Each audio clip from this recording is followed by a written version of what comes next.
At the end of 2023, we made the decision that we were going to leave Los Angeles and move to Spain for an undetermined amount of time. And once we made that decision, we had to do a lot of things to prepare, and that's what this video is about. Yeah.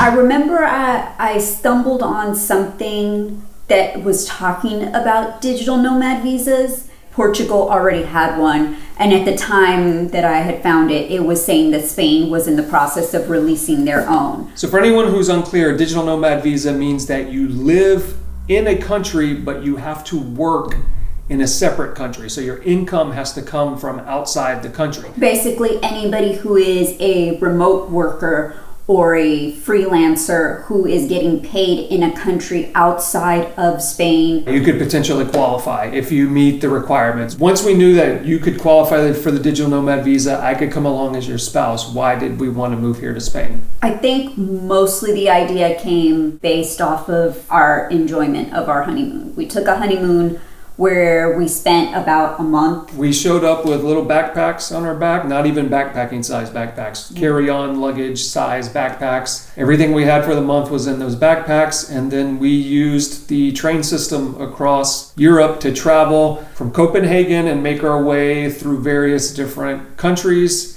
And we used local transport, feet, bikes, whatever, to get around in the local areas. And our trip ended here in Spain. While doing all that, we discovered that we really like that accessibility of everything, but also there's so much history in the architecture, in the museums, in the various places that you can see in all these other countries. And they're all just so close together. It's so much easier to go and see them all.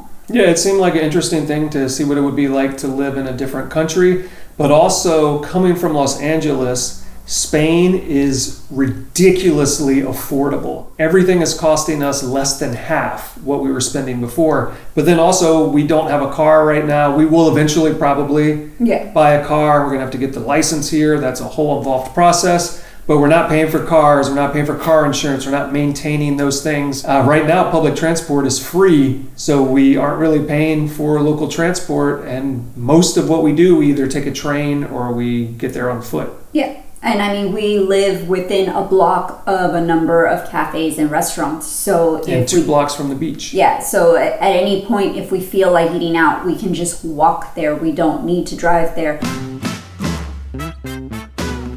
We had to begin the process. And so the first step in that process was tell our families, which had varying responses. Yes, excitement, upset, anger. Yeah, so a mix. Everyone seems to have come to terms with it. We could have attempted to do this whole process ourselves, but we decided to hire lawyers who specialize in this. And so the first step was to do a Zoom phone call. Basically, the point of the call is a consultation. They go over all the information that is necessary to find out if you are even a possible candidate. Once you do that, you have to decide when you personally want to come to Spain, and then they will give you the timeline on when to start the application process. Yeah, for a number of reasons, we decided beginning of August would make sense. And so then we kind of worked backwards from there and started compiling documents. I created a little checklist that I'm still checking items off of what needed to be done before we moved here. When we did those things varied, because some things we could do immediately, but we still needed to live in the US for 8 months after or 7 months after we just made that decision. So some things we needed to wait till it was a sensible time to do so.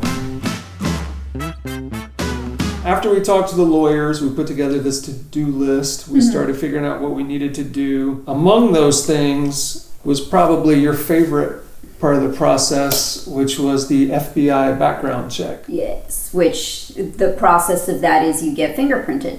The only way you can get it done digitally for the FBI background check is through the Postal Service. They are postal workers. They're not FBI fingerprinters. To their defense, they might not be completely properly trained on how to do the fingerprinting, but the US has it set up so that you have to do this fingerprinting for the most part through the postal service. Yes. So we ended up going to like 3 or 4 post offices. The first one couldn't get fingerprints for either of us. The lady was not helpful at all. Yeah. We went to a second one. It was closed. Go to the third one. We try again. This is all digital fingerprinting. Thankfully, after multiple tries, I'm able to get my fingerprints. Erika cannot. We go across the street to get them done manually by paper. Right, by a notary, by a person who is trained to do this, knows what they're doing, takes her physical fingerprints on paper, mails those off. I get a rejection. From the time we went to the post office, got the fingerprints done till we drove back home, I had already gotten my approval. Yep. Erika sends hers off in the mail. We had to wait a week or something? 2 weeks to find out that they weren't approved. 2 weeks for them to be rejected for low quality fingerprints. So I had to call the FBI to find out what my options were, and they were very limited. It was redo the fingerprints again. The second time, it failed again. And it did work. It went through, but they rejected them again. Right. When I spoke to the FBI again, I was told the only other thing they can offer me was if it fails again, they will give me an official rejection letter that I can provide for my visa. Which will not benefit us in any way. I'm like, yeah, that's not helpful. They want my background check. They don't want you to send them a rejection letter. I decided I would go through an FBI channeler because that was what I was seeing online, that was an option. I found a few of them that were approved by the FBI,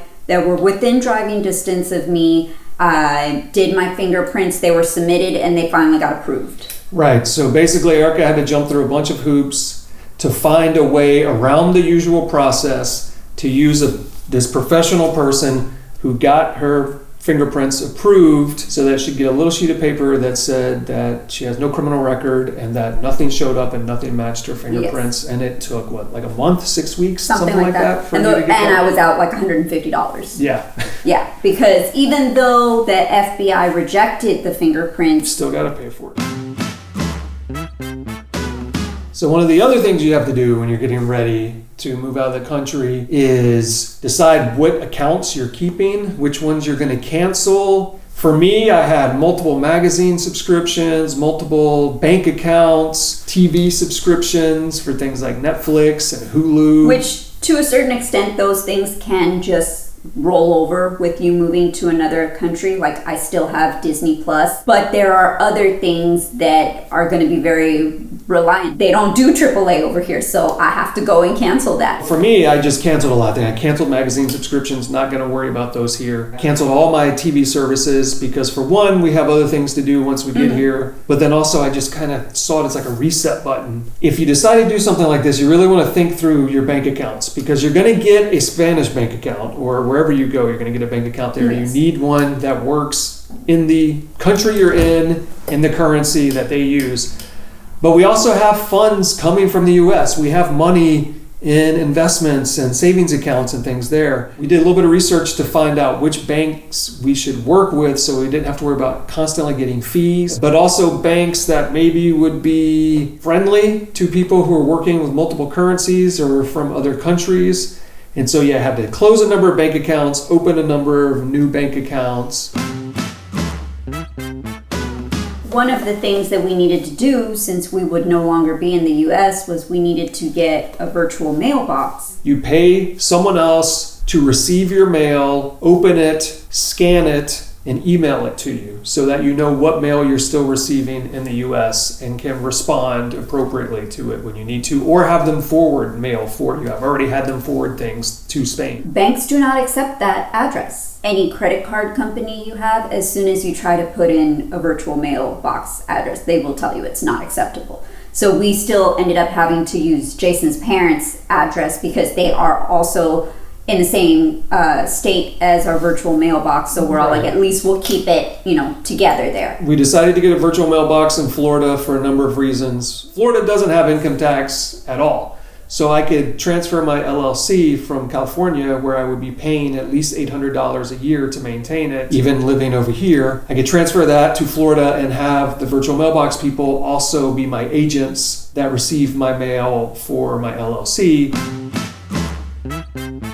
So So one of the things that's going to be super important is that you have a phone line in the country you move to. We knew we could handle that once we got here. But we also still have ties to the U.S. We still work with U.S. companies. We still have family there. We're still going to travel there. Sometimes we still have belongings there. Yeah. So we wanted to hold on to our U.S. numbers. A lot of different advice on what to do here. What most people seem to do is they transfer their number to Google Voice, and then there's like a small fee, and they can still receive sometimes two-factor authentication codes, because that's another thing you have to really think about. When you're working with your banks, they're going to send you two-factor authentication codes sometimes, and they're not going to send it to a Spanish number if they're a U.S. bank. They will not do that. There have been some concerns with Google Voice that it either may go away or they're going to stop offering these services. Or in some cases, people's Google Voice just stops working. Right. They just shut it off. Yeah, or they aren't receiving the two-factor authentication. Yeah. So what we decided to do ultimately is I called Mint Mobile. I verified that they would let us do this. We got their cheapest, like $15 a month plan each. We get all these gigs of data we can't use, we're not using.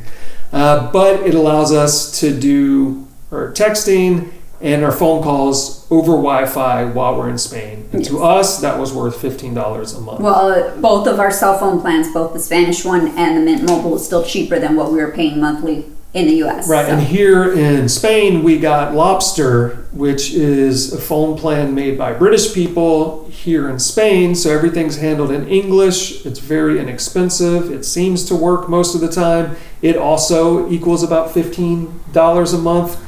So for us to pay for 2 lines each in 2 separate countries, we're paying about $60 a month. If people want to contact us and we're home, they can contact us through our regular number, whether it be by text, phone, or FaceTime or whatever.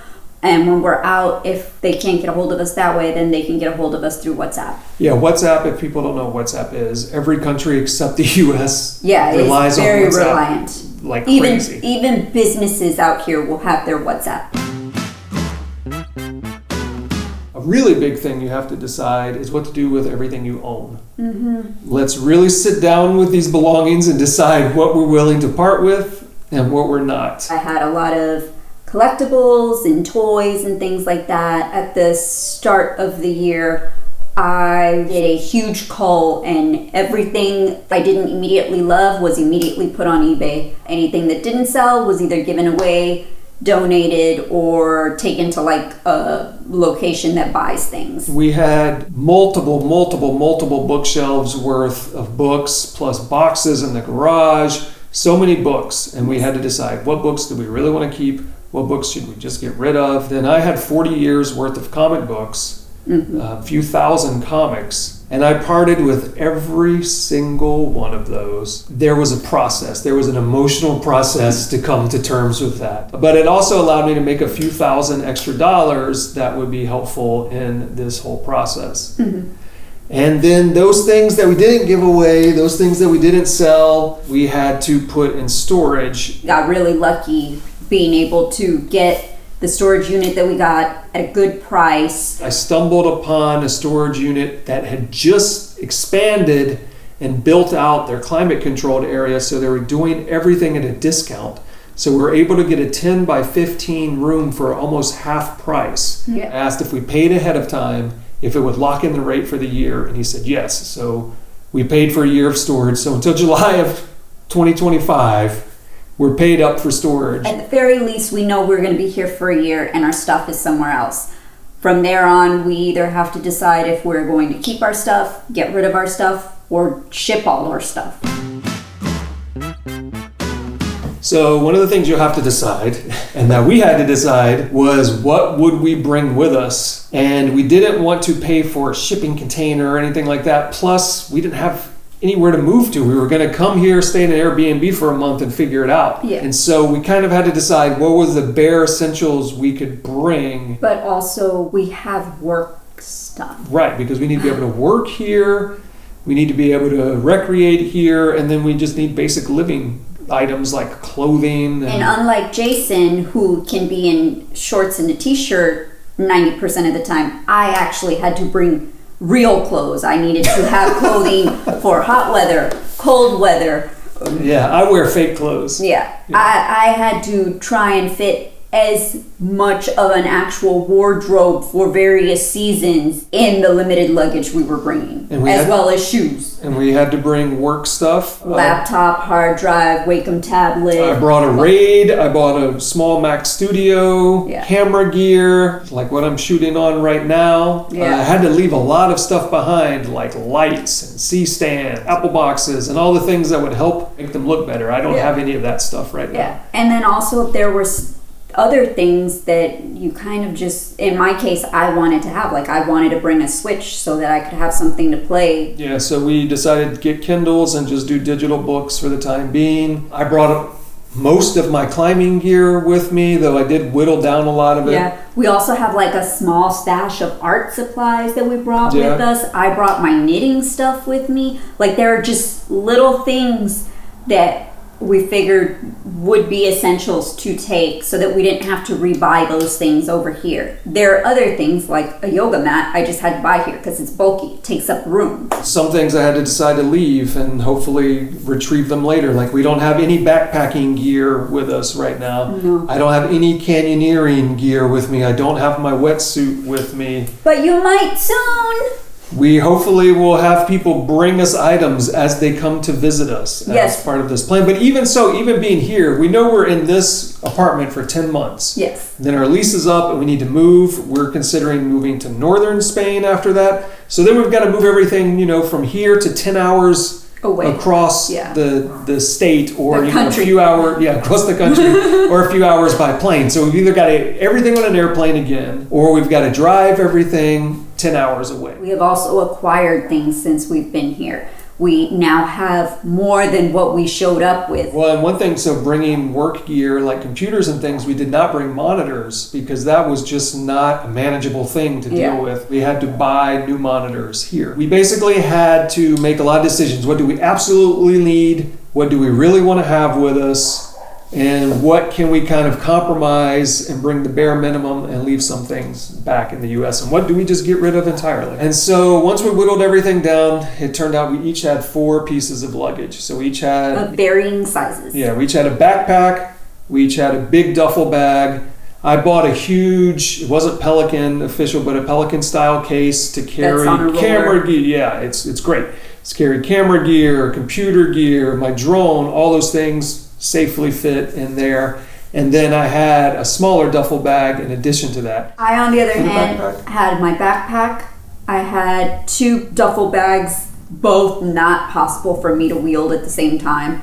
And then I had a small carrying case, which is where I had things that were of important value. Currently in the US, I have a large rolling duffel that is going to be coming with my best friend with the remaining things that needed to come with us.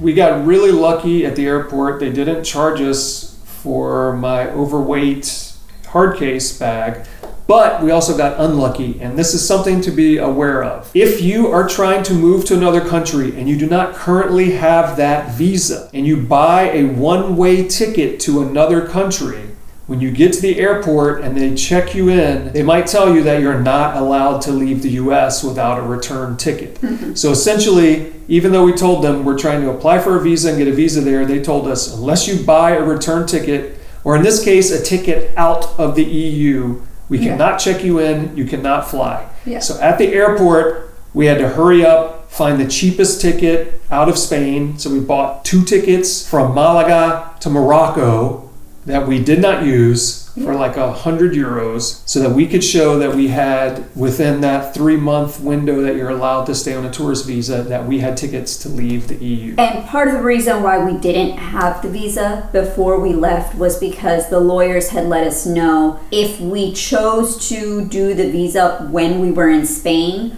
we could qualify for a 3-year visa. If we did it while we were still in the US, it would only be approved for a year. Right, and it's a process, so we don't want to have to do it every year if we don't have to. So we decided to bite the bullet and just do it from Spain and hope for the best. So the last couple weeks that we were in LA, so we're getting everything into storage, we're preparing everything. And Jason's parents are visiting. But unfortunately, at some point, they got sick. Jason's dad had it first. Then his mom got it. Then he got it, and then I got it. And it wasn't a terrible sickness, but it was the kind that it would drain you for about a week or so. We were trying to finish everything up, get out of the country, and we both feel really drained and like we want to sleep all the time. We needed to still finish packing. We needed to clean the whole house. So the day after we were going to move out of the house we rented, they were going to have painters come in. So we had to be out on a certain date. Yeah. So this kind of compounded for a number of reasons. So we get sick. We're trying to have a going away party before we leave. And then also there was a death in my family that same week back in Louisiana. I was trying to figure out this way to where I could fly to this funeral, still move out of the house in time. And I ended up not going to the funeral because I was still too sick and I did not want to get family members sick at the funeral since I have a number of aging family members. Yes. When you move, you're going to have to make hard decisions and you're going to have to deal with the repercussions. And it's quite likely that when weird things can happen and unfortunate things can happen, they will compound. Mm-hmm. But also the opposite happens. And when you get lucky, sometimes those compound. We got super lucky with getting this apartment, which we thought was going to be a really hard process. Yeah, we got crazy lucky. We got super lucky with the storage unit. We saw the apartment on a Wednesday, and they wanted us to come for Friday to sign off already. After we deal with being sick, moving, driving a U-Haul truck while sick, moving the stuff in the storage, having a going away party while sick. Thanks to everybody who came. I hope we didn't get any of you sick. The emotional stuff with the families, and then we move out last of the month of our rental house, but we don't fly out until August 4th. Yeah. So we have 4 days we have to remain in LA. And I'm still sick. So we went to stay with your mom for 4 days. We are sleeping in her living room, and I'm hoping beyond hope that I don't get anybody in that house sick because they're about to get on to a flight the day before we leave. So I was pretty much over the sickness by that point. Erika was kind of at the height of it. Oh, and I also had to go sell my car. That was the other thing that had to happen in that same week. The next day I went across town to Burbank, sold my car, and then we no longer had cars because during this process, the belongings you also have to get rid of are your vehicles. Yeah. And so we both had to sell our cars along the way as well. And I sold mine 3 days before we got on an airplane. But the whole time we were at Erika's mom's house, she was terrified of getting people sick, so she wore a mask those whole 4 days. And then your sister dropped us off at the airport, and then we flew to Barcelona, had a layover. And had to go through security again because we went the wrong way. But it worked out to our benefit because that's where we got our visa stamp. Yep. And when we got to Malaga, we got there so late that they had actually closed customs. We didn't have to go through customs. Mm-hmm. So we would not have gotten our visa stamp. Yeah. If we hadn't accidentally done it in Barcelona, yeah, which would have really complicated our visa process. So that's another instance where bad luck actually was good luck. And so this long-ass video is all about the steps that we can remember that we spent 7 months preparing so that we could move to Spain. Hopefully this is helpful to somebody. Yeah. If not, I don't know why you watched it, but thanks for watching it. Yeah. And stick around, we'll make more videos periodically about what it's like to be U.S. expats in Spain. So far it's pretty nice. Yeah. I like all the food we've had, and even though I'm not a big drinker, I'm apparently becoming one. Yeah. Europe will turn you into an alcoholic. And with that, goodbye. Bye. Okay, I'll turn it off.